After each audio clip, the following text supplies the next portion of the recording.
रात के 3:07 बजे। दुनिया का सबसे खामोश समय। न कुत्तों के भौंकने की आवाज, न हवा की सरसराहट, बस एक अजीब सन्नाटा जो दिल की धड़कन तक सुना दे। मेरा नाम आरव है। मैं दिल्ली के एक पुराने अपार्टमेंट में नया शिफ्ट हुआ था। फ्लैट सस्ता था, लोकेशन अच्छी थी, इसलिए मैंने बिना ज्यादा सोचे ले लिया। पहली रात सब ठीक था, लेकिन दूसरी रात मेरी आंख अचानक खुली। डिजिटल घड़ी पर समय था 3:07 बजे। उसी वक्त टक टक टक मेरे कमरे के दरवाजे पर 3 हल्की दस्तक हुई। मैं तुरंत उठ बैठा, सोचा शायद पड़ोसी होगा। मैं धीरे धीरे दरवाजे तक गया और खोला। बाहर कोई नहीं था, गलियारा खाली था। मैं वापस आकर सो गया। अगली रात फिर मेरी आंख खुली। घड़ी पर वही समय 3:07 बजे, और इस बार दस्तक पहले से ज्यादा तेज थी। टक टक टक मेरे गले में आवाज अटक गई। मैंने डरते हुए दरवाजा खोला। फिर कोई नहीं, लेकिन इस बार फर्श पर गीले पैरों के निशान थे, जैसे कोई पानी में चलकर आया हो। वो निशान मेरे कमरे के बाहर तक आए थे और वहीं खत्म हो गए। उस रात मैंने सारी लाइटें जलाकर गुजारी। सुबह मैंने मकान मालिक को सब बताया।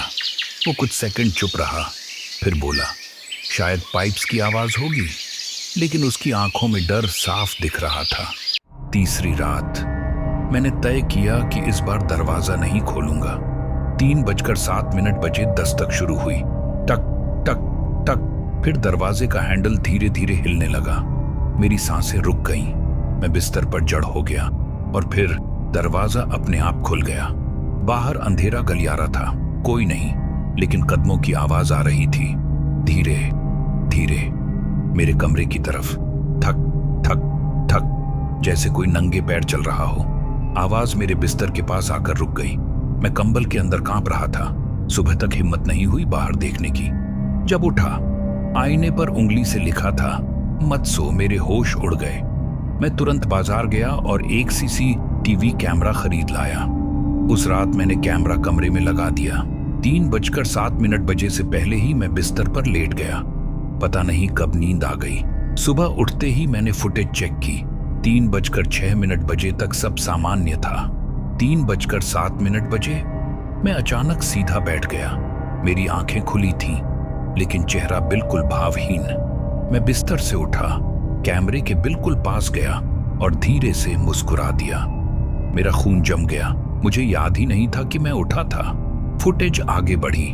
मैं कमरे के कोने में जाकर खड़ा हो गया 2 मिनट तक, फिर अचानक कैमरा बंद हो गया। मैं डर गया। अगली रात मैंने अपने दोस्त करण को बुला लिया। उसने कहा तू नींद में चलता होगा। हम दोनों कमरे में बैठे रहे।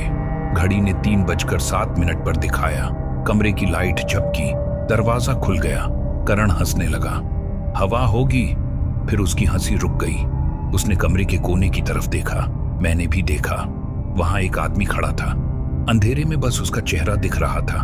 वो मैं ही था। वही चेहरा, वही कपड़े, वही आंखें। करण चीखा। मैं जड़ हो गया। वो चीज धीरे धीरे मेरे पास आई और मेरे कान के पास आकर बोली अब मेरी बारी सोने की है। उसके बाद मुझे कुछ याद नहीं। जब होश आया, मैं अस्पताल में था। करण गायब था। पुलिस ने कहा फ्लैट में सिर्फ तुम मिले थे। मैं उस अपार्टमेंट में कभी वापस नहीं गया। लेकिन कहानी यहीं खत्म नहीं हुई। कल रात मेरी आंख फिर खुली।